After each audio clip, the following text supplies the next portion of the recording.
Hey guys, welcome back to Three-Peat Sports. I am your host, Ian Monhay. This is episode 15. I hope you guys are doing well. I'm doing pretty well.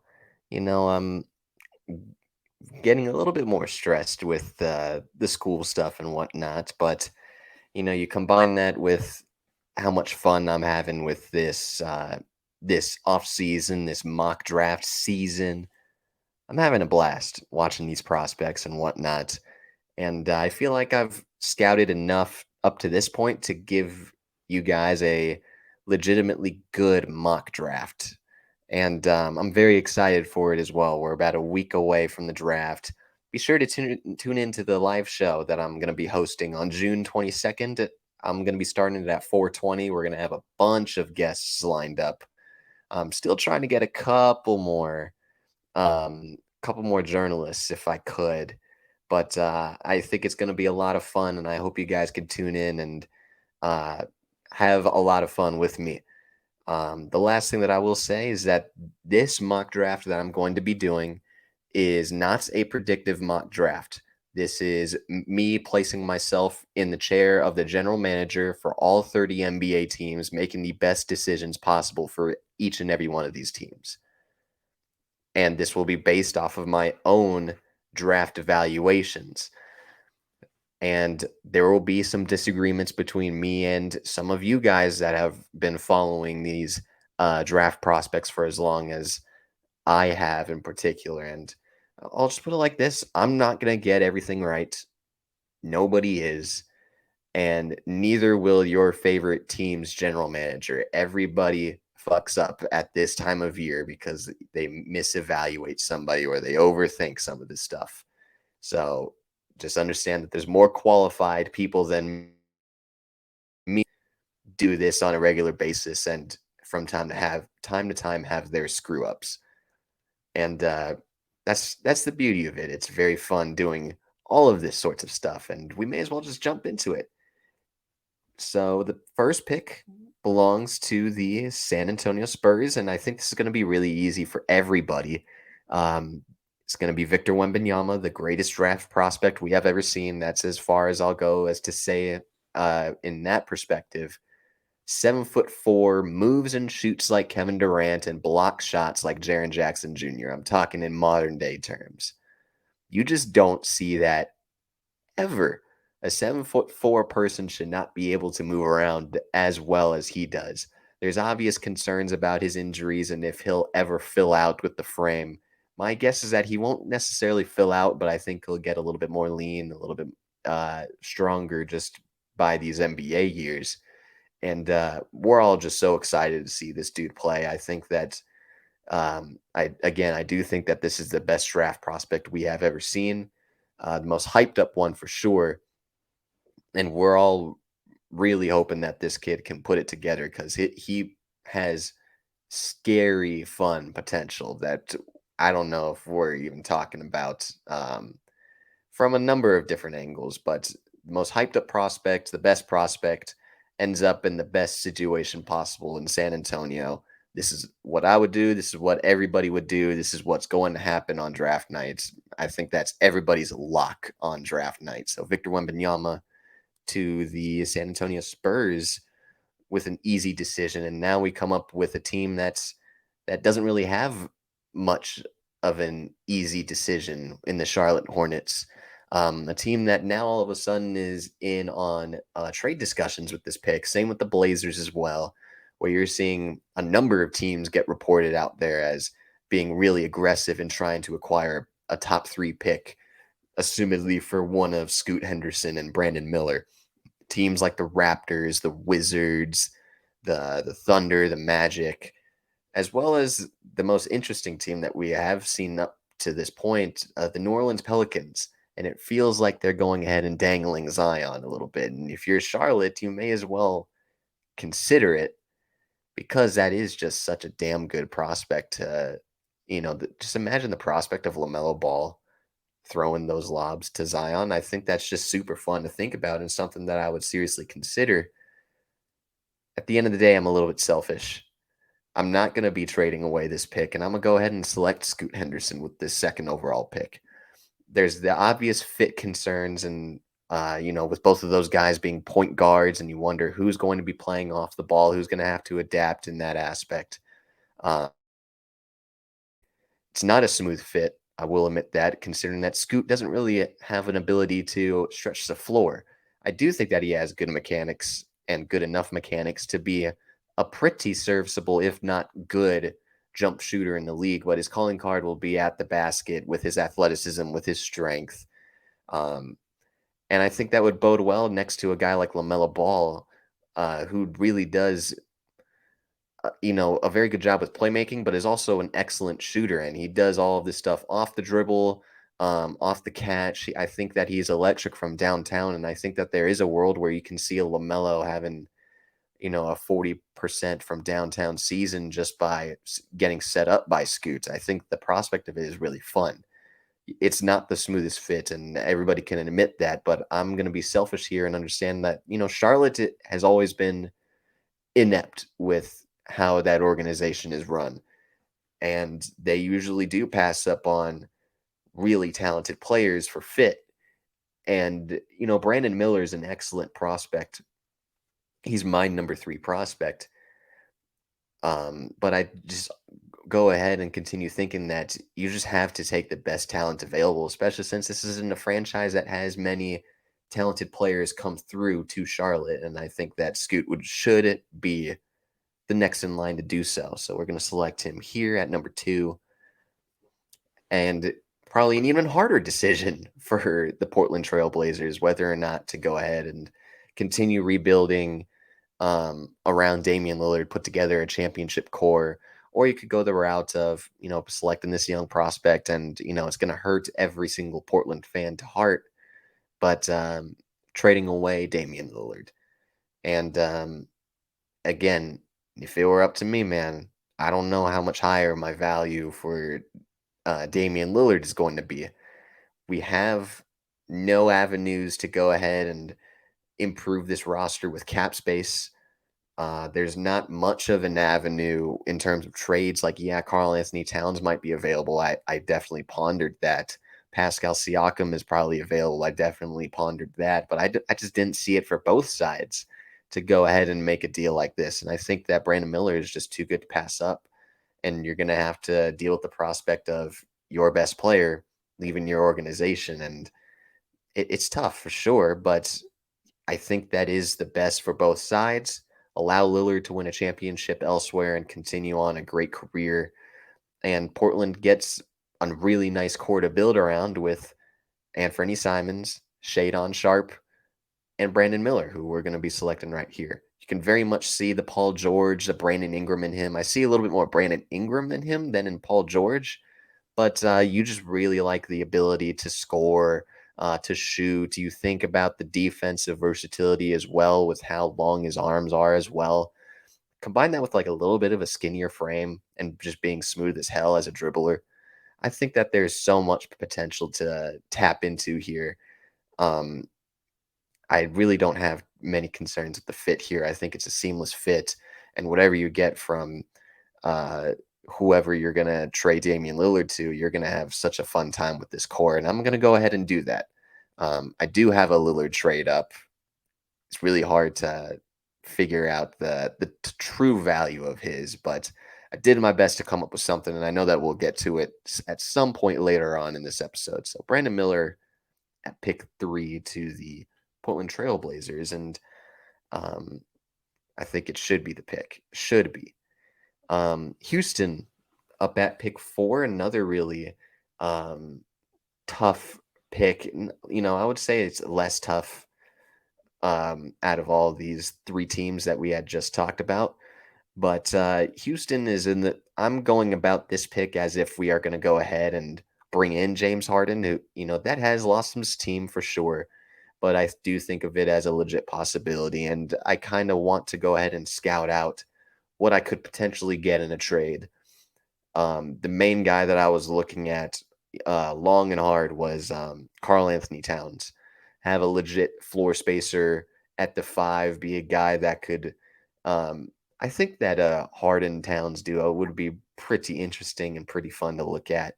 I just couldn't see the right value going back to Minnesota, and Therefore, my internal negotiations fell apart.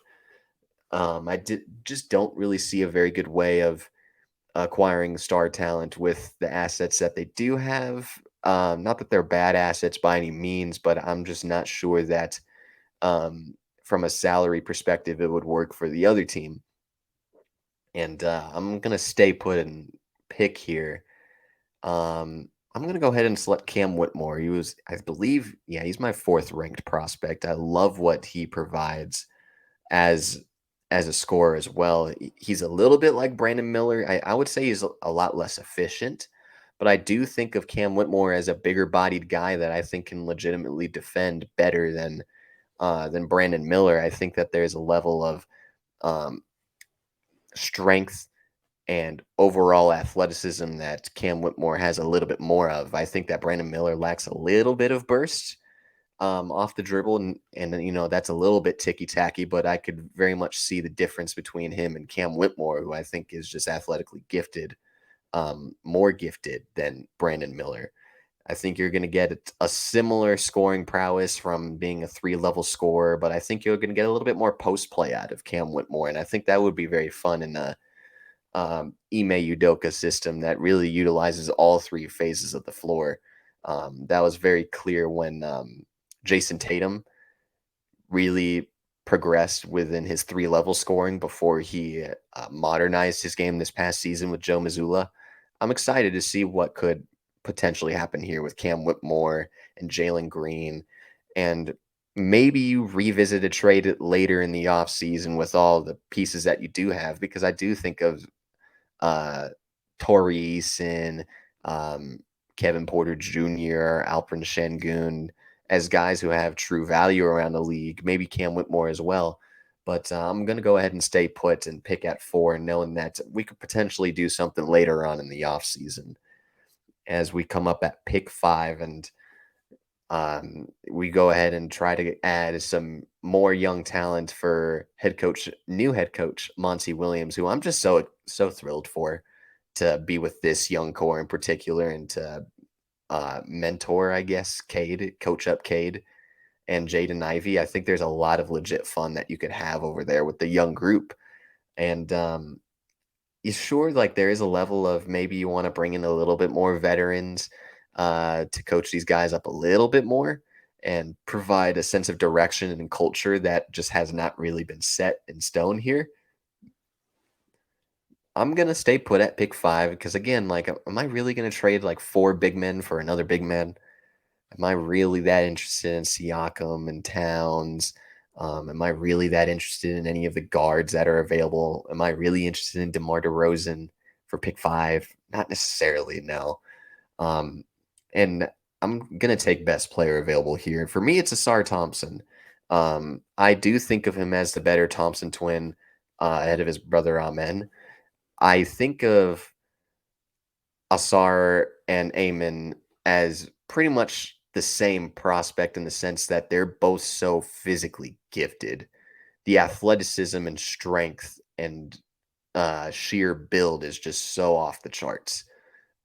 I do think of Asar Thompson as a guy that has a little bit more potential in the jump shooting department. I think he is a guy that has a little bit better of form. It's not like any of these guys have great form, and that's going to be everybody's biggest concerns about the Thompson twins is just that they don't have a great ability to shoot it. They never really displayed it.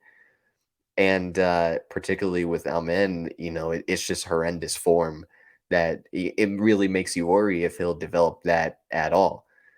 Whereas like Asar Thompson, I think that there is a level of promise in the jump shooting departments. Maybe not a great 3-point shooter, but you could definitely see something working in the. And I do think of Asar Thompson as the better perimeter defender. I just think that it's just a little bit too much, especially on the wing. I think that's where he excels the most. And we're going to select him here, knowing that there's not too many wings on this Detroit Pistons roster. I mean, you have Alec Burks, who's a veteran, and he's fine. Boyan Bogdanovich is a veteran, and he's a good veteran to have over here in Detroit. But you traded away Sadiq Bey. You have like 5 different young big men that are all project players And I think that you need a wing somewhere in here, and I think Asar Thompson could be that next guy up for the Detroit Pistons. So we're going to select him here as we come up on the Orlando Magic at pick 6. And I found this to be relatively interesting as well. Like I don't really see the hype much on Amen Thompson at pick 6, considering that there's already so many question marks at that point guard position for them in the first place. With guys like Markel Fultz is a good player. I do think of him as a good player, but you could certainly improve off of that. You haven't really developed Jalen Suggs much at all. Cole Anthony has been I do think that his progression has kind of stagnated a little bit more. Um, and then who else do they have? I'm pretty sure they have somebody else there. But oh, Jesus Christ, I have the roster right in front of me. There's not too much outside of those three, and I don't think that picking up another real question mark at the point guard position would be very necessary for this team. They kind of need a sure thing if they want to do so. So I definitely scour the market for Trey Young and try to come up with a deal. I just don't think that the value is necessarily there. And I think if we're going to stay put, and we'll just put it like this: Jonathan Isaac has not been available, and he in however many games that he played this year, which I think was either barely above double digits or in the single digits in terms of games played. I just don't think of him as a guy that could be a legit piece for this Orlando Magic team's future. And I kind of want to get my replacement for that. And I do think of Taylor Hendricks as the better prospect than Jarris Walker. And I think it is a hot take for sure. I I see the hype with Jarris Walker. I really do. And we'll get into him in the next pick. And, that's my spoiler alert. Jarris Walker will be the 7th pick in this mock draft to the Indiana Pacers. But I really love Hendricks' ability to stop the ball as a point of attack defender. I think that his length and his overall body mass, I think it's really, really damn impressive. I think he has like a 7-foot wingspan. I think from a defensive versatility perspective and an IQ perspective, I really don't think that there's anybody better. I really don't. I think he's really special on the defensive side. Offensively, he's not going to be able to do everything that Jarris Walker does. Like Jarris Walker is able to dribble, maybe not necessarily create his own shot consistently, but I think that there's a little bit more flashes of shot making ability from Jarris Walker, whereas Taylor Hendricks really does not have a handle and needs to be set up a lot. But as a catch and shoot 3-point shooter, as a 40% 3-point shooter throughout this past season, and as a catch and shoot guy, I think he was really impressive with not only just sheer shooting ability, but sheer range. I really did like his finishing ability at the basket. I thought he was a very smart cutter. Gives me a level of, some shades of early career Mikal Bridges and early career Torrey Eason. I think that Taylor Hendricks is a very legitimate NBA prospect, and I think as a guy that can replace the Jonathan Isaac role that was supposed to be filled out 3 years ago, I think that this is a damn good replacement player for that role. So I'm gonna go ahead and select Taylor Hendricks here, and we're also going to select Jarris Walker at pick 7 for the Pacers. Um, he has unique. Oh Jesus Christ! I have my Siri up. I don't know why that happened. But Jarris Walker, again, way more impressive in the creation department in my eyes. He has a horrendous mid-range jump shot. He only shot 20% on all mid-range jumpers, and that was really, really horrendous. It was really, really bad. Maybe not I don't think it was all of the mid-range. I think there was one area in particular that really caught me off guard as to how bad it was. And he has this unique size. I mean, you could look at him in the picture right here. I mean, he definitely is a bigger bodied, really unique, athletically talented forward that I think has good ability to grab rebounds, and that was always going to be his calling card. I think his technique was really awesome, and his floor spacing is legit as well. I just don't really I'm a little bit lower on his perimeter defense than most. I think that he'll be a good one. I just think that there was a little bit more stiffness in his hips and him moving laterally that I just overall really did not like. I think there is some things from a technical standpoint that could be cleaned up. And I just didn't really envision that really translating too much. Um, maybe I don't want to I don't want to disrespect Jarris Walker with my player comp that I was going to come up for him, but I think there is a level of concern from my end on the perimeter, and whether or not a 6'7" undersized power forward can get up there and contest at the rim as much as a guy like Taylor Hendricks does. Doesn't mean that he can't. I'm not putting a cap on anybody because anybody can be legitimately like a top 3 player now. But I think that those are my biggest reasons for why I had Taylor Hendricks ahead of Jarris Walker. Still a fantastic prospect, still a top 10 prospect in my eyes, and a legitimately great fit next to Miles Turner for, in terms of the athleticism and body mass. I don't think you really would find a front court like that. Power forward, center, front court as potentially dominant as that. And as a guy that's going to be playing with Tyrese Halliburton in this system, I think that there is a lot of promise here for Jarris Walker to be an extremely productive player off rip. And I would really hope if I was Indiana for one of those two forwards. If you get one of those two forwards, you're really, really solid going forward.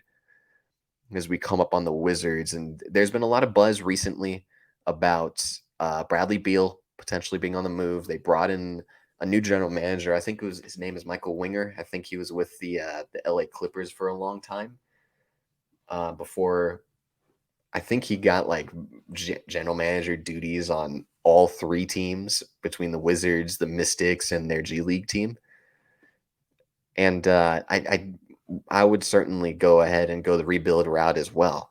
I just think that there's been a lot of dysfunction within this organization in terms of not necessarily drama, but just, the constant mediocrity and not being able to develop talent, bring in the right role players to surround Bradley Beal. And they've gone so far as to say that the value of Bradley Beal is absolutely at its lowest, and that's not really promising from any extent. And I think that I'm going to go ahead and trade Bradley Beal. I think it's an obvious team where he's going to get traded to. I have him somewhere within these um, 7 tabs open. But shoot, we're not even at our first trade yet. I'm going to go ahead and select a point guard. I'm going to go ahead and select Amen Thompson. Again, there is a level of risk here with his um, really bad ability. Uh, he's not very good as a shooter, but the athleticism and the strength at the point guard position, being a guy that has as good of a handle as he does, there's a lot of excitement here from that perspective. It really is second to none in terms of size, strength, lateral quickness. He's an excellent defender as well and an excellent finisher at the basket. I think that there is a lot of promise here, but you really do have to cater him with a bunch of shooters because I'm not really confident in his shooting ability really increasing during this up during his rookie year, during at any point in his career. I'm not a believer in what he could be as a shooter, and you really have to surround him with guys like the players that they have now: Corey Kispert, Denny Avdia, potentially Johnny Davis, potentially this other guy that I have him acquiring in the Bradley Beal trade. But this is a guy that I think will put Wizards fans in their seats. I think that this is a guy that does remind me a lot of John Morant's athleticism in particular, but in like around Ben Simmons size, maybe from a size perspective, like a Malcolm Brogdon. But even then, that's just a really interesting physique to have. And I think that just rebuilding over here in Washington would be the right way to go. And that's where I would go. We go to pick 9 now with the Utah Jazz. Who did I have picking here? Okay, there we go. I think that you have some legit building blocks here with Lowry Markkinen. I think Walker Kessler really overachieved in his rookie year, and I would throw in Colin Sexton. I really would. I think that um, he's not a pure point guard. I don't think of him much as a pure point guard by any stretch, and I might have to put in my charger real soon. Give me 1 second. I'm gonna try to bring that over here.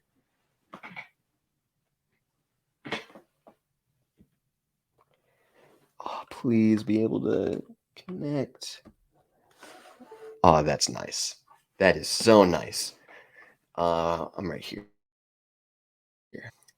And I think of Colin Sexton as a guy that's not really a pure point guard by any stretch, but I do think of him as a legitimate microwave scorer that I don't think that a lot of people can really match. Yeah, people forget that 2 years ago, the dude was averaging 25 points per game on some pretty solid efficiency as well. I think that he could be a legit, um, pretty much being your Jordan Clarkson mold as a guy that could really go on heaters for, minutes at a time. And I want somebody that could set him up. And my next best available point guard here would be Cason Wallace, a guy that very much fits the Drew Holiday mold as a guy that really has excellent defensive IQ, excellent defensive strength, and lateral quickness. I think that he has an insane ability to night crawl through pick and rolls, and just be able to sniff those out much easier and just rack up the steals. You see the statistics right here with only like 12 points a game, 4 assists, 4 boards. But I think that there was so much that I saw from an advanced playmaking perspective, being able to make these skip passes to the corner, being a guy that could shoot the ball in a myriad of ways, whether that was going to be off the screen or off the catch, off the dribble. I think his mid range was pretty legit as well. And there's a legitimate history with Kentucky guards in the past, guys like Devin Booker, De'Aaron Fox, Jamal Murray, John Wall in his prime, as guys that have been legitimately really successful out of college at the guard position. And I think that Cason Wallace has a legit shot at being the next guy up. Um, I'm very tempted to move him up a little bit more on my draft board as the final few days come up.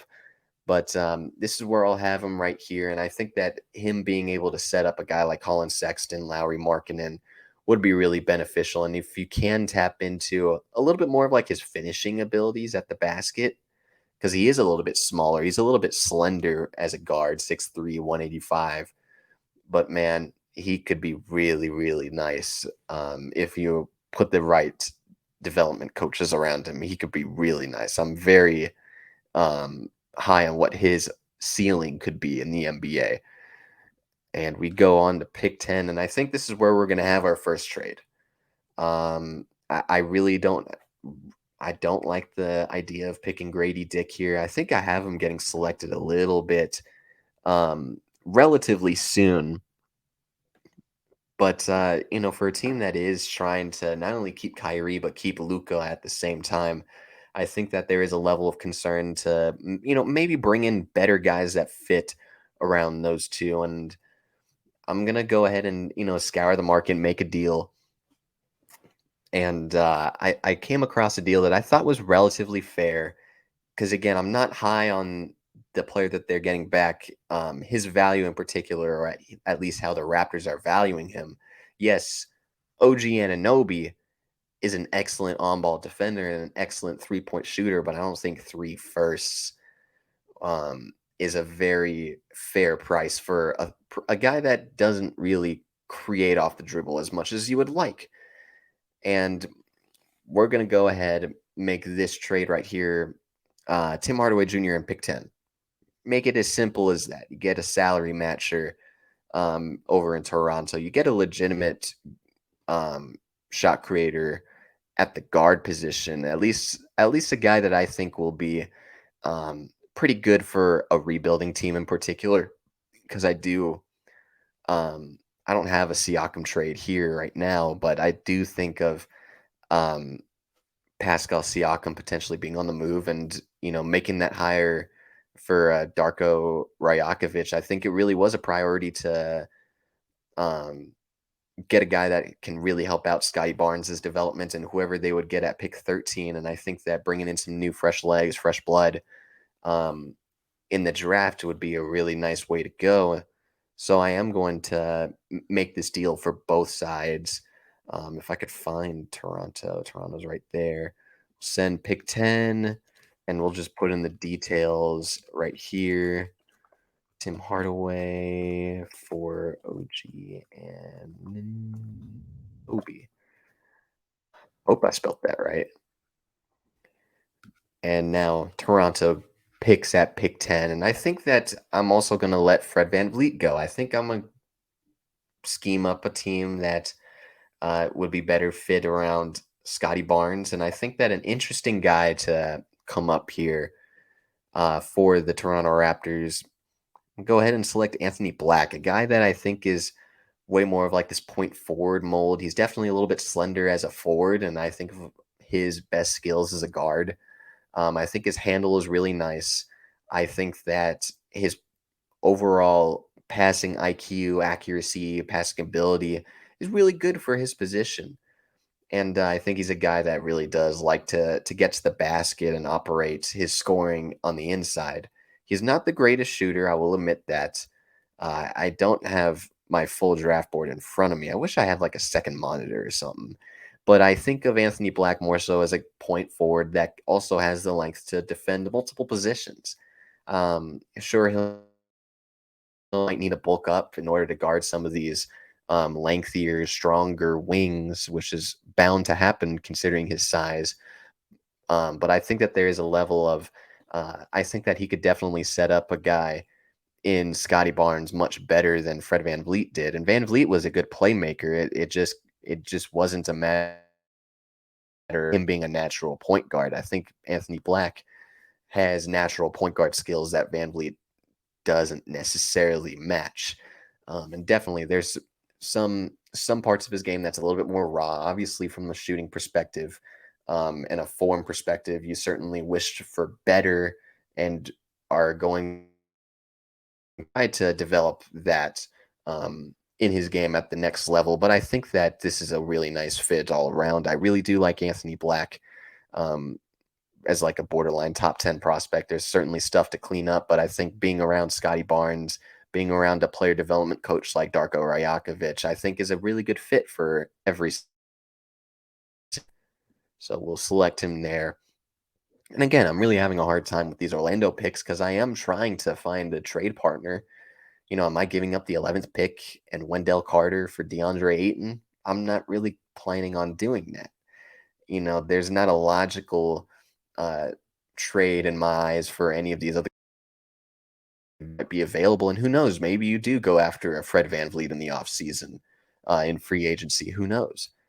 But I'm going to use this pick kind of like how the Thunder used their first round pick last season. Bring in a guy that has a lot of length and a lot of untapped potential here, a lot of uh, raw stuff to his game. I'm not gonna lie, I can't pronounce his name yet. I haven't looked up how to pronounce his name yet, but he goes by Bilal. He's if you've seen Victor Wembanyama play, then you've certainly seen this cat play as well. He's a guy that, again, is really, really lengthy. I think he's a guy that has showed a ton of ability on the offensive side in terms of creation for himself. I think that he has a really nice, smooth jump shot. I think that he could legitimately do stuff off of the dribble. And I think from a three-level scoring perspective, I wouldn't say that. I would say a modern game perspective of finishing at the basket and finishing from three, that there is a lot of potential to be tapped into here. The only issue is that a lot of his production came from, dare I say it in this way, but it was with the JV team that he was on. He played up and down with, Yama's pro team compared to, the lesser competition version, where Bilal was able to really dominate and play really well there. Now, certainly there was a change in role each time he played up or down, which, definitely shows a level of versatility and being able to adapt to different roles and how he could play in them. But I do think that there's concerns of how he could fare on a much higher skill level where the NBA is going to be maybe a little bit faster, maybe a little bit tougher for him. I also really like how he, uh, I like how disciplined he is as a perimeter defender. I think that he has a lot of untapped potential here, and I think that this is like a nice little swing for Orlando. I think that there's not too many wings on at their disposal. I do want to ship out Jonathan Isaac, and maybe if I can, maybe find somebody for Gary Harris as well.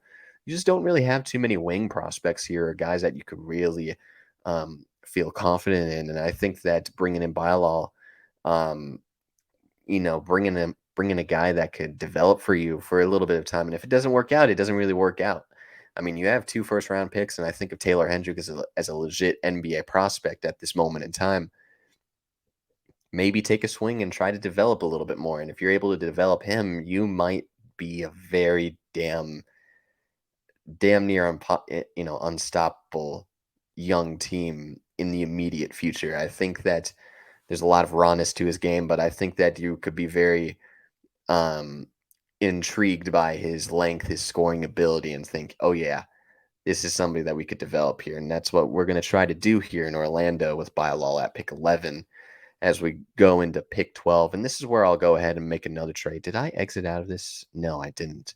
Um, I'm going to make a trade up instead. This is just going to be a straight picks for picks right here. I think that OKC, I have a guy in mind um, with their next selection that I think I don't envision too many of these teams being um, let's see, from the draft order perspective, I don't see too many teams that would be interested in the guy that they would pick at pick 12 anyways. So we're going to go ahead and make the trade. Again, it works in the trade machine as well, and I think we're also going to be able to do it in the uh whenever we make the trade official in the mock draft. But pick 12 to Utah, trade up with picks 16 and 18, and I have a guy in mind here. Let me go ahead and make the trade right now, not the Lakers.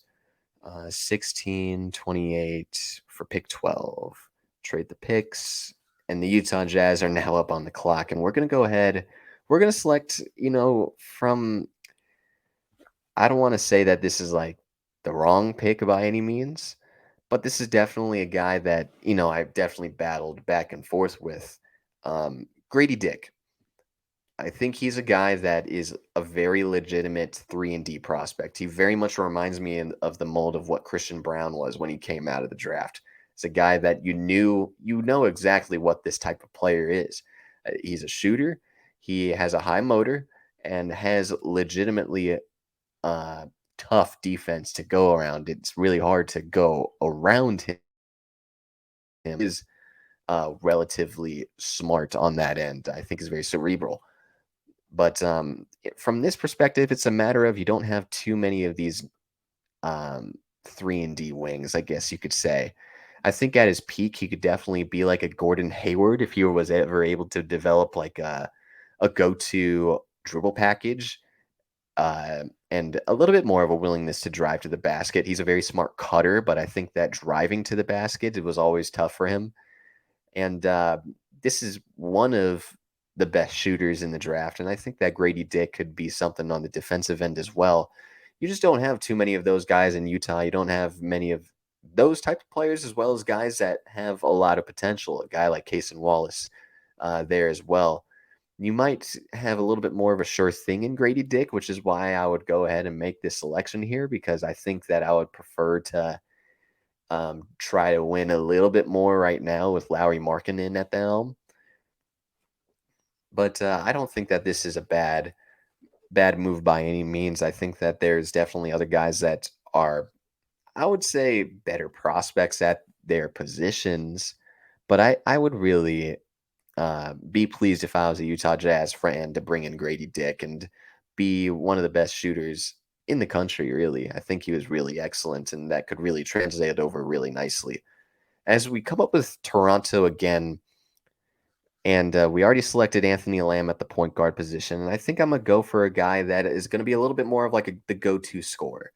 Um, and this is a guy that I'm a little bit higher on than the consensus because he was definitely a little bit more on the inefficient side at Baylor, Keontae George. I thought he was really excellent in the pick and roll as a ball handler. Um, I thought he was making advanced reads as a passer in that department. I thought that his shot making ability, which is always going to be his calling card, was really excellent in that department, especially in the mid range. He's a legit 3 level scoring threat.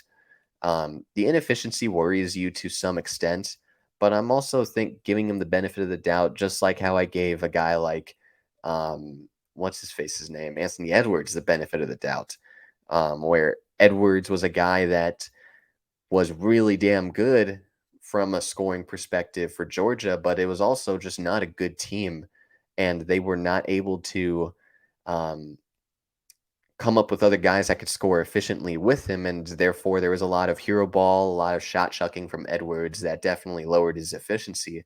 I definitely thought of the same thing for Keontae George um, when watching him, and I think that from that offensive 3 level scoring perspective, you just don't really have that, and you haven't had that at the guard position for Toronto, probably I would go as far as to say since Vince Carter, when they had Vince Carter, Tracy McGrady, and whatnot. I don't think they've had that 3 level scoring threat with this much upside in a very, very long time. And I think that with him and with Anthony Lamb and with Scotty Barnes, I think you have a legit foundation of strength, toughness, and shooting from eh, I'll just put it like this: offensive versatility. You have a guy in Anthony Lamb who could do a little bit of everything. That's a little bit reminiscent of a guy like Josh Giddey, right?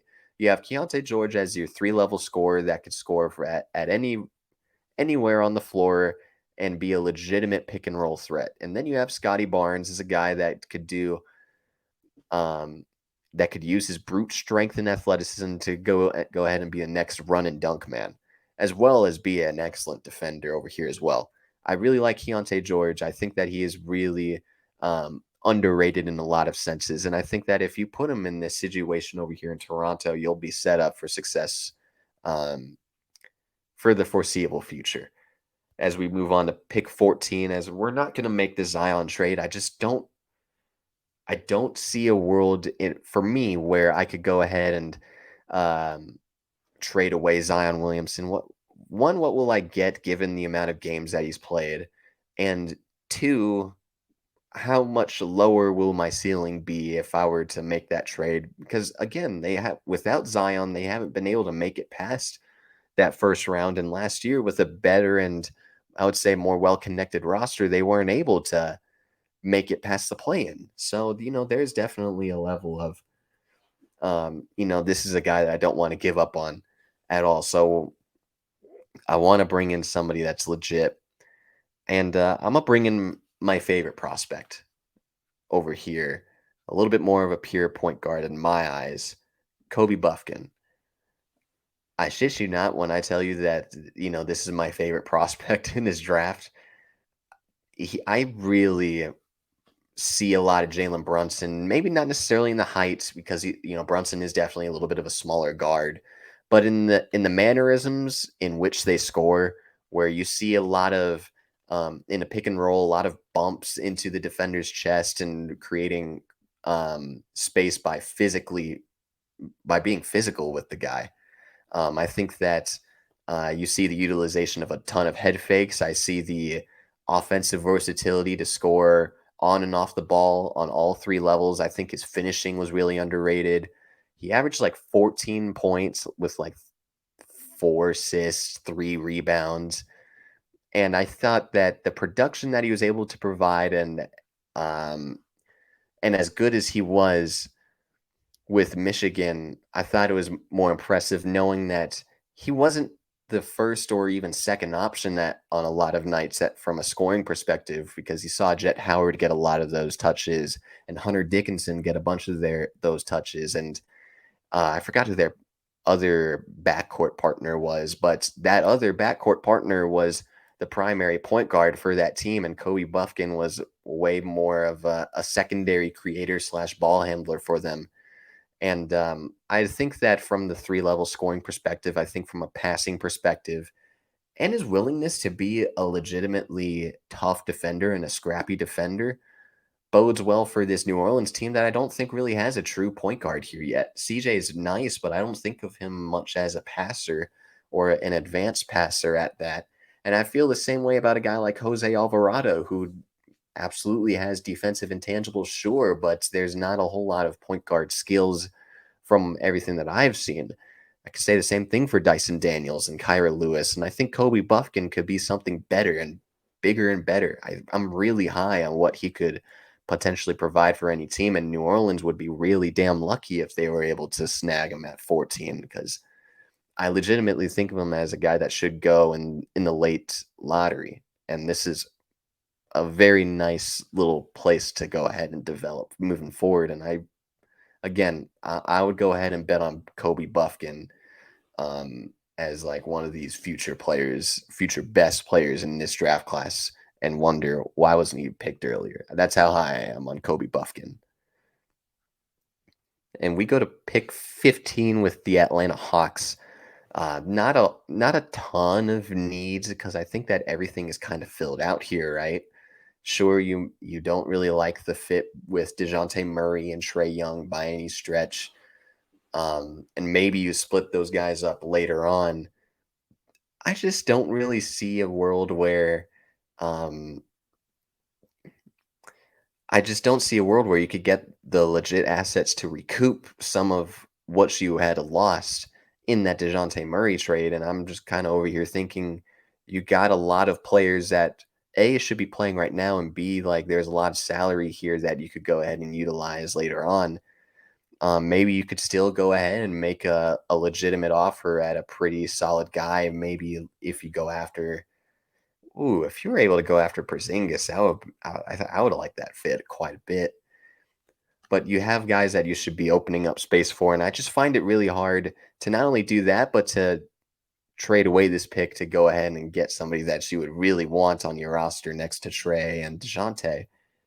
I'm gonna go a little bit more for potential here, especially since I have a trade lined up for somebody on this roster. I'm gonna go ahead and select, where is he at? GG Jackson, Greg Jackson the second. Um, the scoring ability is so there. You could see that from a mile away. I think that's how he's able to move around at his size, his height.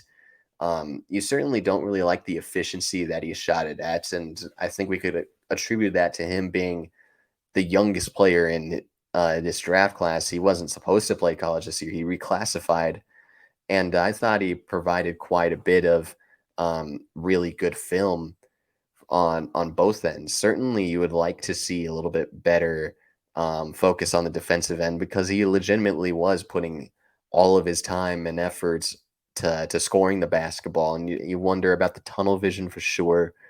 But I think the shooting on every single level was very impressive to me, and I think that there is definitely intrigue with his size, his frame, his length to be a legitimately good defense in the future. There's definitely some tapping in you need to do, but I think that GG Jackson over here in Atlanta, I think that he'll be set up pretty nicely by those two guards. One, and that's assuming that if he gets playing time. But I would love for him to go ahead and get some playing time, take a shot in the dark with this 15th overall pick. Um, a guy that I think could legitimately be a great NBA player if everything can come together, if you put together the right culture. I think he would be really nice here in Atlanta, is what I'm trying to say. As we go to pick 16, and the player that I wanted for Oklahoma City, he's available here, Bryce Sensabaugh. Now, there's certainly a level of worry in his defense. I do think that it's not good at all. There wasn't a whole lot of flashes of good perimeter play. I don't think that there is much of anything going on here um, for Bryce Sensabaugh and the Ohio State Buckeyes from a defensive perspective. I think that um, I don't know if he was really taught really much at all on that end to be something really nice. I do think that he was very stiff. I do think that there was a lack of focus, allowing a lot of back cuts. I was really worried and concerned from that perspective. But I do think of Bryce Sensabaugh. I have him ranked 13th because of how well of a scorer he is and how efficient of a scorer he was over at Ohio State. I think there was a level of all three levels being utilized. I really liked his touch in the mid range. I think that was the best ability that he had. And maybe there isn't a whole lot of uh, finishing tape, but I really did like his touch around the basket. I thought that his shooting and his ability to be versatile in the ways that he shot it was very impressive as well. You don't really have too much of that from the forward position in particular, and who knows what's going to happen with Lou Dort.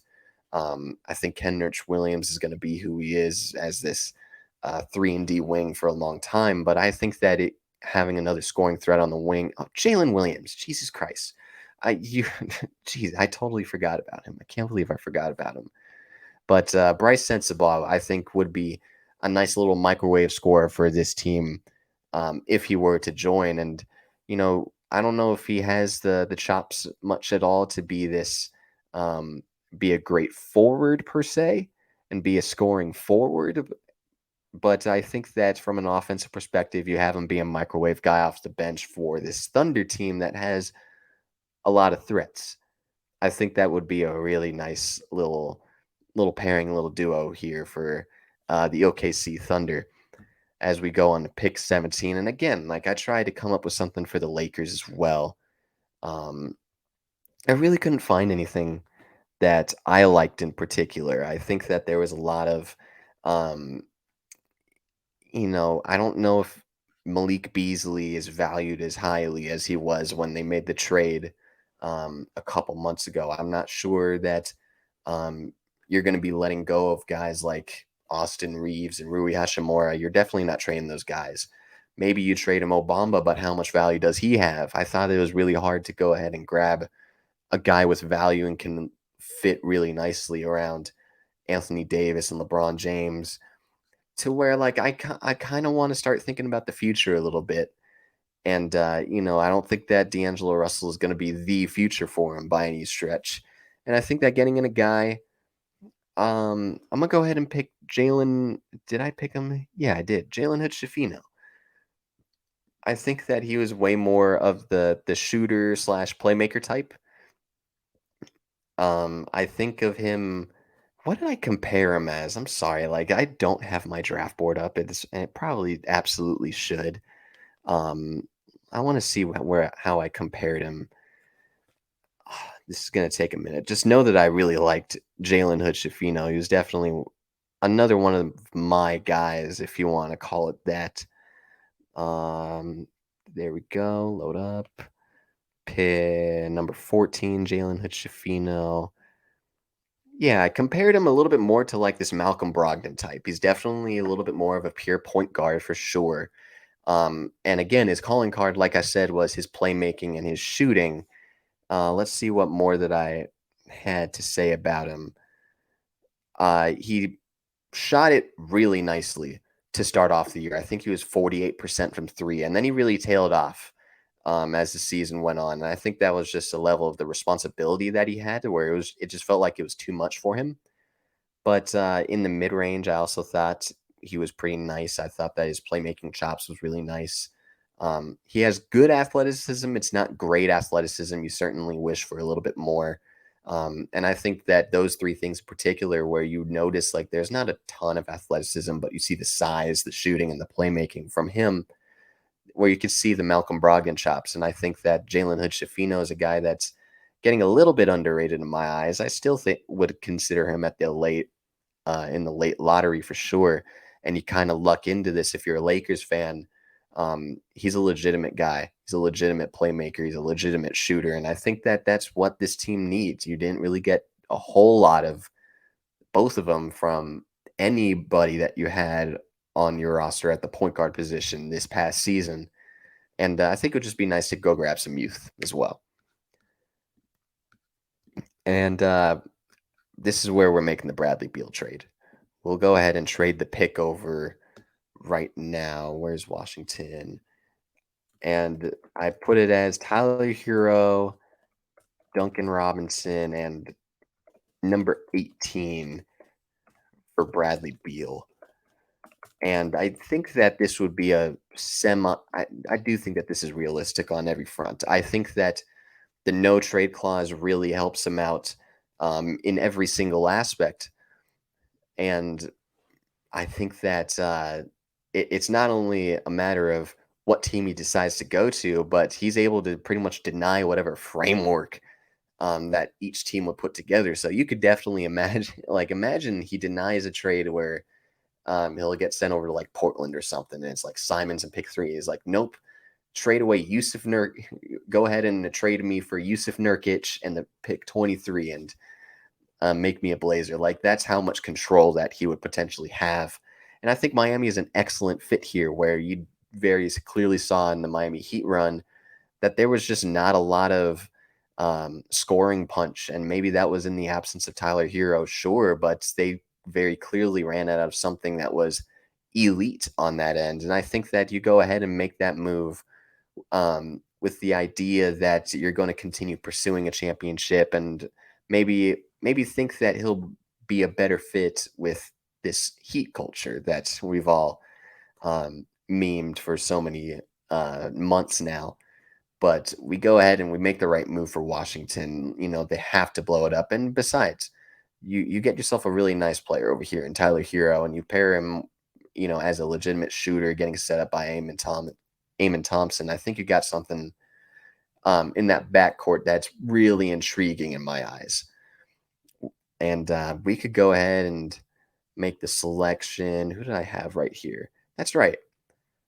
We're going to go ahead and get another shooter, because I think that should be the biggest priority if you're going to build around Amen Thompson. Jet Howard really reminds me of Cam Johnson in my eyes.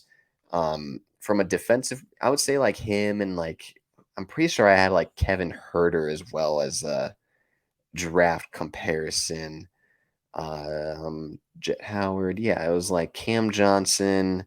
Yeah, Cam Johnson and Kevin Herter. I thought that his defense was pretty lackluster for sure.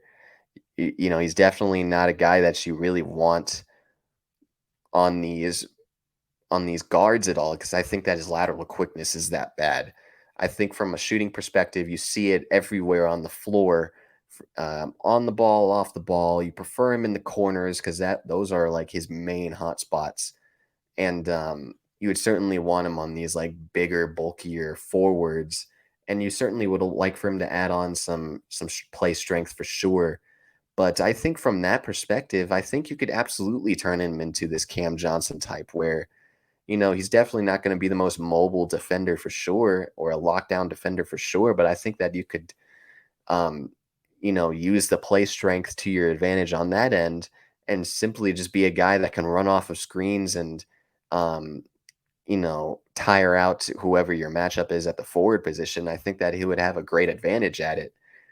Washington doesn't have consistent shooting, I'll put it. Um, we have no idea how Tyler Hero is going to be coming back from injury, but you could certainly say from like Corey Kispert, he's legit. But you have question marks around for sure, like Johnny Davis. He's a legit question mark. Denny Avdia is a legit question mark as well. Who knows if they're going to bring back Kyle Kuzma or Kristaps Porzingis? Who knows, right? But I think that getting in more shooters legitimately is a great thing when you have Amen Thompson on your roster, and I think that's the direction they should go in if they end up making a deal like this. And you have Golden State up, and you certainly have no idea how you're going to go about building out this roster, because there legitimately is issues with Jordan Poole here. What money you're going to potentially have to pay for Klay Thompson, for Draymond Green. Eventually, it's going to be Kevon Looney as well. Um, Assuming that I'm going to go about this as if we are going to trade Jordan Poole. I don't have anything up right now, but I'm going to go about it in that aspect. And I think that I'm going to want a guy that doesn't command the ball, and is still able to be what Jordan Poole has been off the ball and be a legitimately great teammate. I'm going to go ahead and select Jordan Hawkins, who was a guy that really lit it up during the tournament. I think he shot close to 50% from downtown during the entire tournament, and that was really just a crazy, insane run from him and that UConn team that just really dominated. There's certainly concerns with his frame, his defense. how much he's going to get picked on. He's definitely on the smaller end, the slimmer end for sure. But I think that this is a legit. What would you say? Maybe top three shooter in the draft for sure. I think that Jordan Hawkins could be a legitimate threat in this offense in particular, where you are going to see a bunch of off-ball movements, set up guys set up on curls, pin downs, and with as good of a shooting ability as Jordan Hawkins does, I think he could seamlessly fit in with this Golden State Warriors team. Now you have no idea what that's going to look like in terms of like what the rest of the personnel looks like. Who knows if he even plays?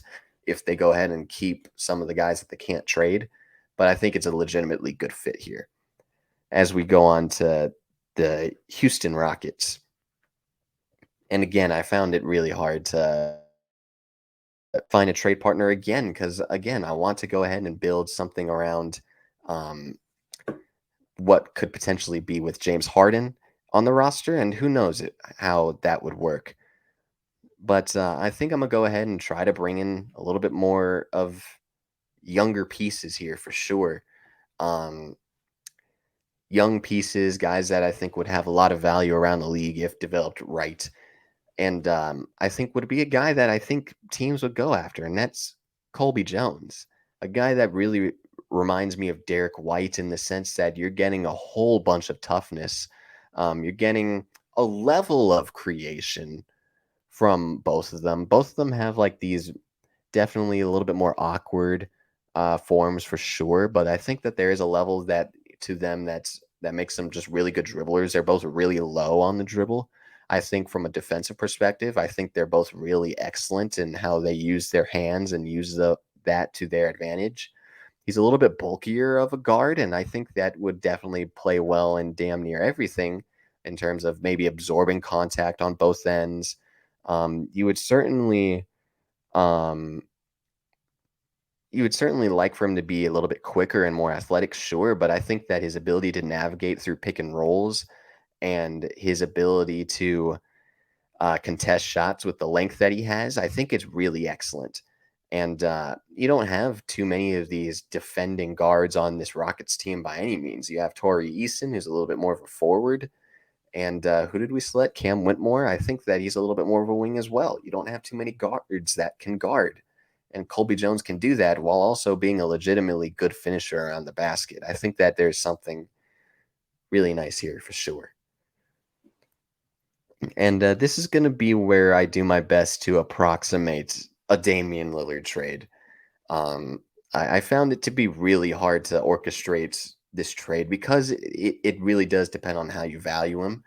And I found it difficult not only with his age and what it could potentially look like from a downside perspective, but I also think that his contract is just such a monstrosity to where, how worth it is it to trade four, five, six firsts if you have that many for the 33-year-old who now has a recent and legit injury history. So I did my best to approximate a trade. So I include all three of the next three picks.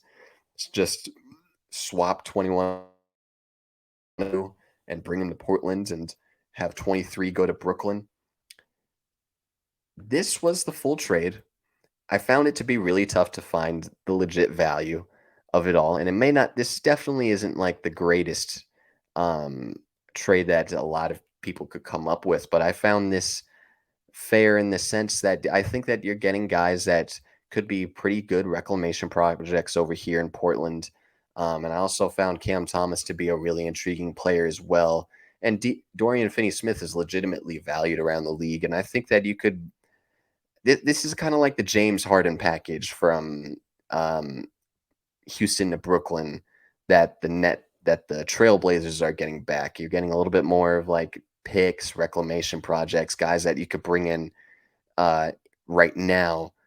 But I think that this is going to be a really difficult trade to navigate, even if, regardless of who he gets traded to, if he does get traded, it's going to be really hard to navigate. And I did my best to approximate it.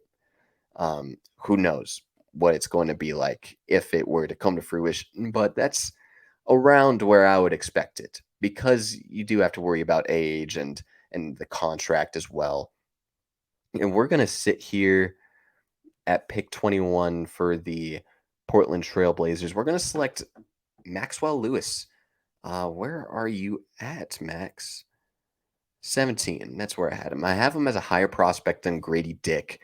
The thing with Maxwell Lewis was I thought that he had a legitimate shot creation. I thought that it was very legit from everything that we had seen. I thought that he was very disruptive as being a little bit more of like a lanky guy as a defender as well. Um, from an on-ball perspective, um, I think that he was very elite. I think in a pick and roll setting, I think I found it a little bit challenging for him to go around those picks. But you could tell that the frame with the being 6'7" with a 7-foot wingspan, you could tell how much it altered shots to the point where you saw a bunch of people double pumping him, and I think that was a legit calling card over where did he come from? Pepperdine. Yeah, that's a crazy school to come from. But, he definitely reminded me a lot of, like, Trey Murphy was, Devin Vassell. Those are, like, the 2 big names where you see, like, the lankiness in their arms, their legitimate 3 and D mold, but I think that there was shot-making ability there and potential there to where maybe you could get, like, a good 17, 18 points just off of, his creation alone, and I like that over here in Portland where you have a bunch of guys that are legitimately great on offense, but I think you need a legitimately great defensive guy in there as well. And I think that he could be that for Portland as we're back up with him. And I think we're gonna go ahead. We're gonna go ahead and select Chris Murray, who's legitimately just a Keegan Murray clone. Um, in every single aspect, looks, how they shoot, where they shoot it, great corner 3-point shooters. I think pretty um good mid-range scores as well. You see the defensive potential and the length there as well. You're legitimately just getting a little, just slightly less worse version of Keegan Murray, and I think that Keegan Murray is a legitimately great prospect.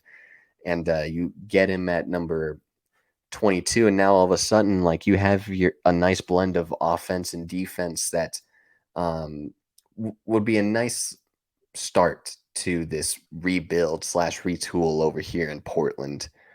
We're gonna go ahead. We have Brooklyn up here. This was a little bit harder for sure. There's not a whole lot of needs here now that you went ahead and acquired Damian Lillard.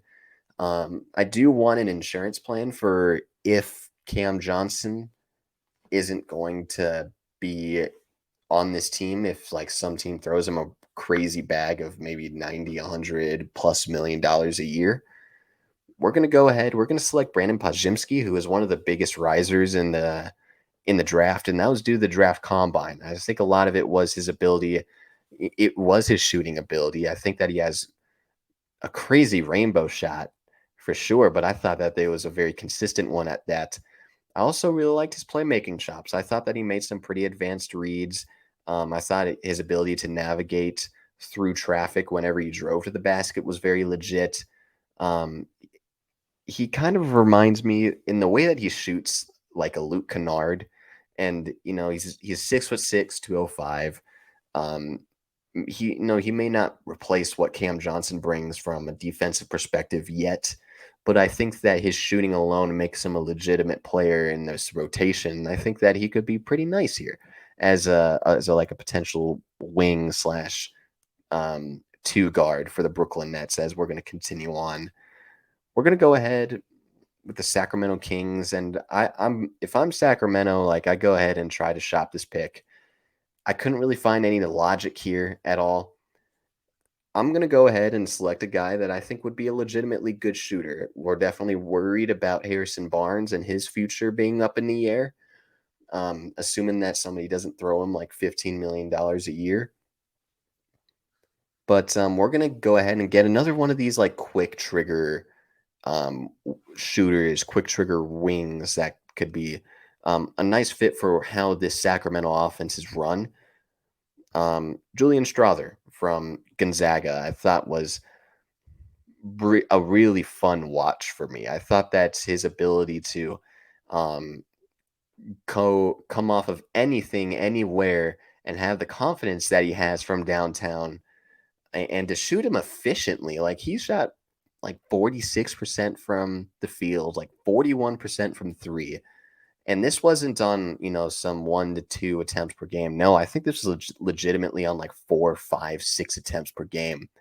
Again, I don't have that number in front of me, but that just goes to show, his overall confidence, efficiency. I think that he could be really good on all three, on maybe not all three levels, but you could certainly see it from the mid range, from the 3-point line, and I think that that's just a really good fit for how Sacramento runs things from an offensive perspective. You're always going to get set up from downtown, no matter where you are, and getting somebody that is as lethal as Julian Strasser, I think, is nice. I think it's a nice fit, and I think this is another one of these sleeper late first round prospects that's I would keep my eye out on. I have another guy later on that I think would um, be in that same mold, but we'll get to him pretty soon here as we come up on Memphis. We only got a couple more picks left. I think we're like an hour plus in here, and I try to keep it like 50 minutes, so I'm sorry about that.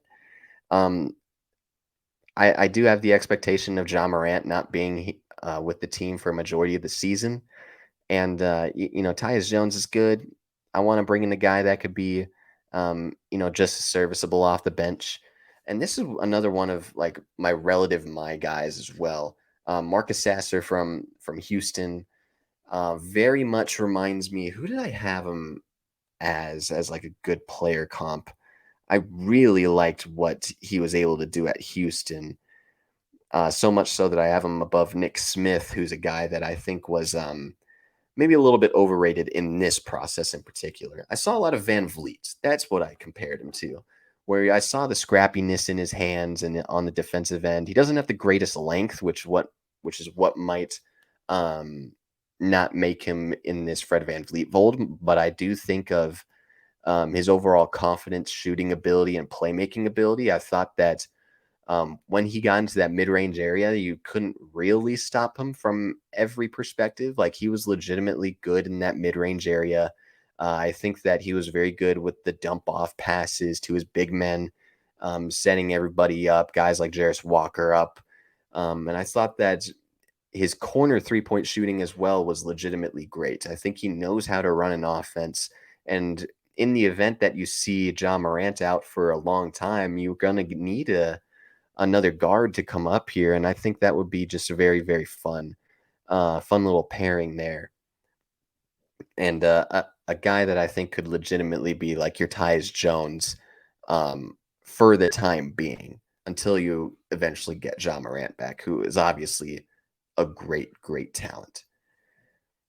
And we go like Jesus Christ, Indiana has like 4 picks within like the first 35. It's nuts. But we come up on them again. I looked at trade options, and I think I've found one. I found one for the 29th pick, and we'll get there real soon. I'm gonna go ahead and select Derek Lively II from Duke for them. They don't really have much of a backup big by any means, and at this point, they're just filling out the roster. They have a lot of wings, they have a lot of guards. They don't really have a lot of big men, and I think this is a guy that, from a defensive standpoint, is definitely like a Miles Turner as a guy that can legitimately block shots. You're going to have him a little bit more as like a lob threat, way more than what Miles Turner is as a lob threat. I also think he's a legitimately good rebounder, and I don't think that Indiana has that much at all. And it steals away, they steal him away from a bunch of teams that I think would be interested in the next best available center.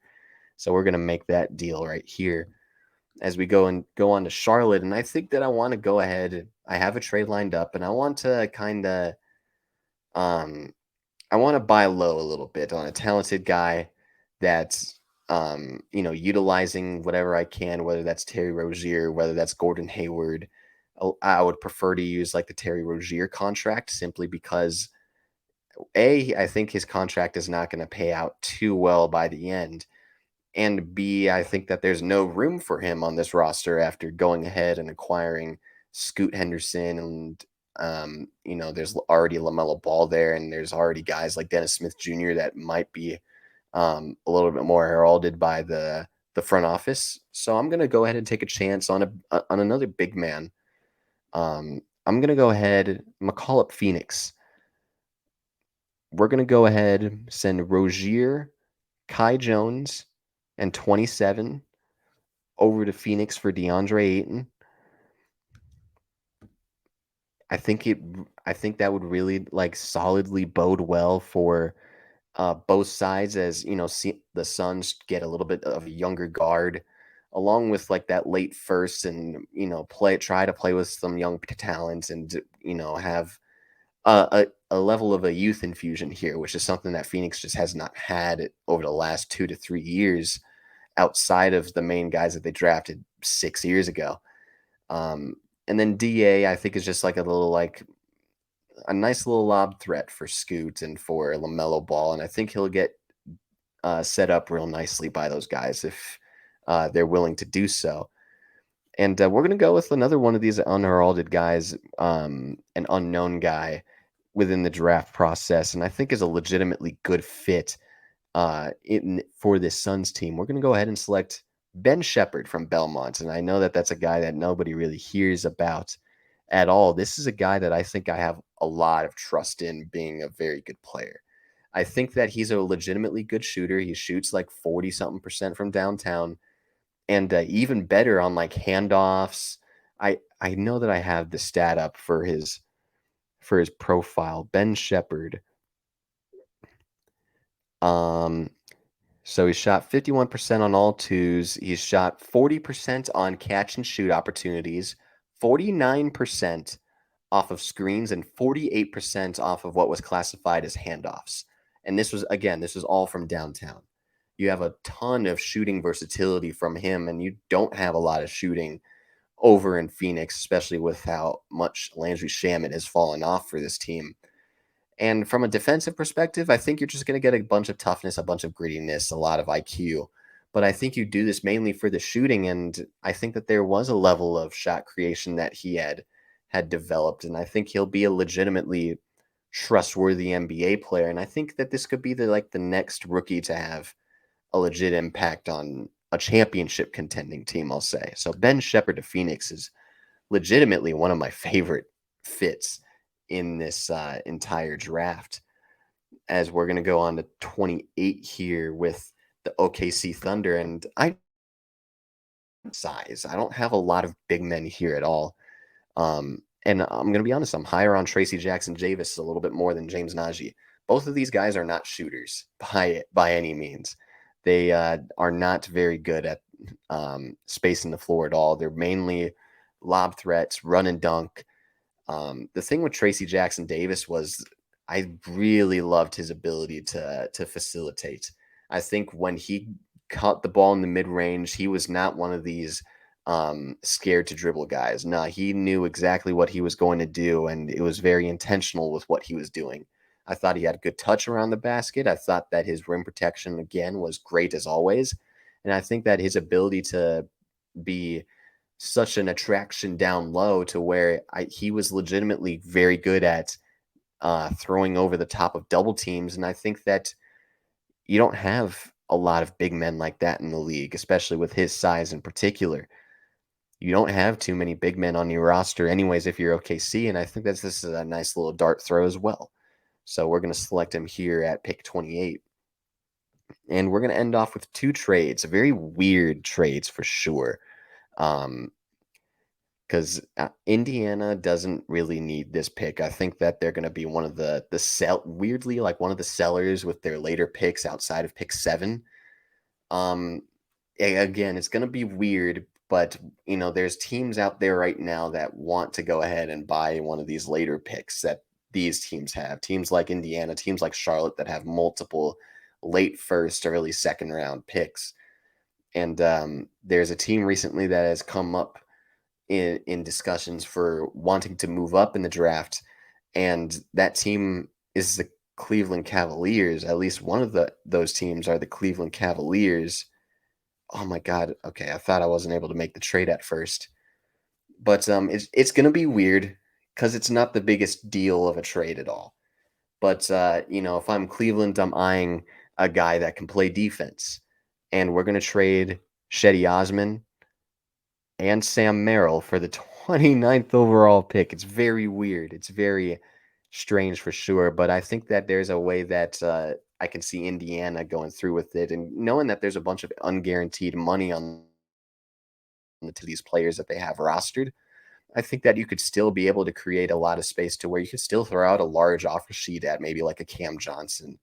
Maybe if you were risky and you wanted to, I'm not going to say his name on this episode in particular, but we're going to make this move for both sides.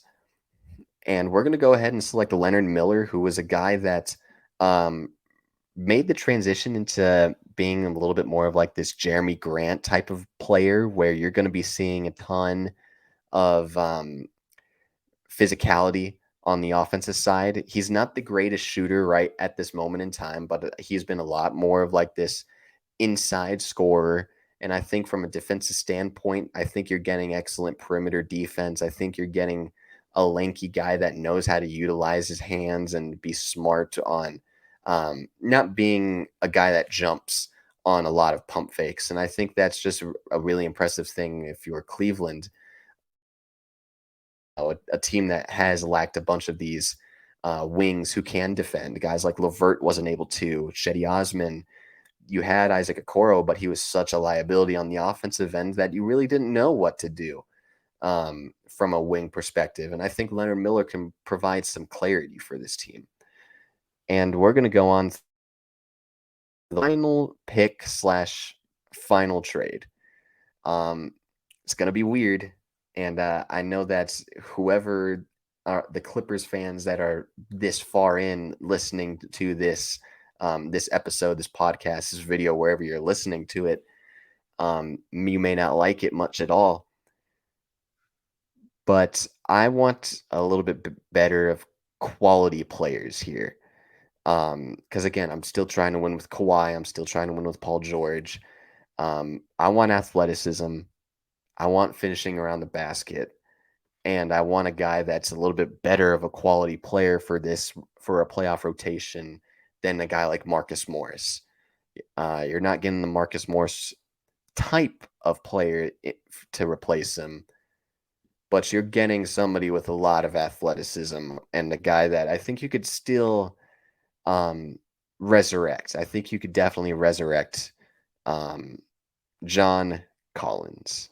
I think you could resurrect John Collins, who's definitely at his lowest value. I really hope that I could sell him on it a little bit because it really is. Um, he's not the flashiest name by any means anymore, especially with how many times that they've tried to, um, the amount of times that they have tried to trade John Collins. But, this is the trade that I've had in mind is like Marcus Morris, pick 30, and Amir Coffee, a bunch of like non assets, but you go ahead and you try to get the first round pick if you're Atlanta, anyways. Especially since I'm going to be over here trying to make some room for guys like Sadiq Bey, guys like Gigi Jackson. You could do what you want with Amir Coffee and Marcus Morris, but there really isn't. I think this is just more of like a finally I'm able to move off of John Collins after so many years. And if you're the Clippers, like, yeah, you're bringing on a reclamation project, but you can see the stuff that has worked in the past. He's always been like a legitimately solid 3-point shooter throughout his career. You're able to see how he is as a lob threat. And I think that there are spurts where he could be a legitimately solid defensive presence. And I think you could have him buy into this Ty Lue system a little bit more than anybody else. I'm gonna go ahead and try to find the Hawks. I just can't find. They have like the 46th pick, right? Oh my God, am I not able to trade with them? Okay, well that sucks. Uh, this is no, that's not them either. What in the world? Am I missing? I'm not tripping, right? Like you guys don't see the Atlanta Hawks up here either. God, that's stupid. Whatever. Okay. Um, well, just understand that this pick is going to be for the Atlanta Hawks? God, that's really silly and really stupid. They have everybody. Wow. Okay. So just imagine that this is the Atlanta Hawks pick right here. And again, like I'm gonna go ahead and try to get a little bit more defense. I think there is something missing from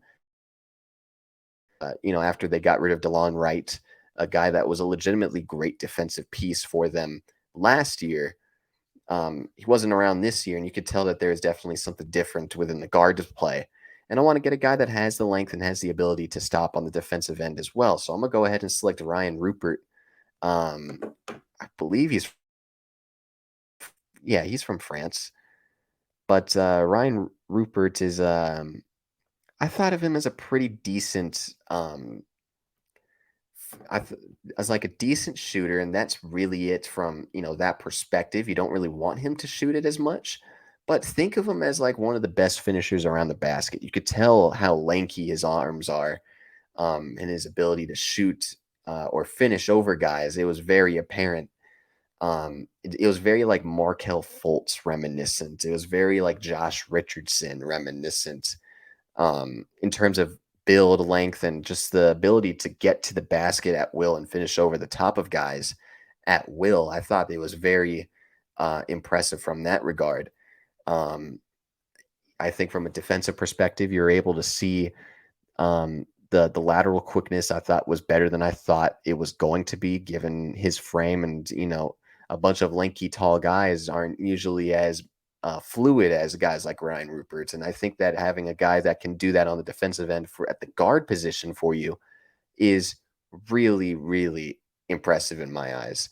And that's what's going to round out this draft, this mock draft.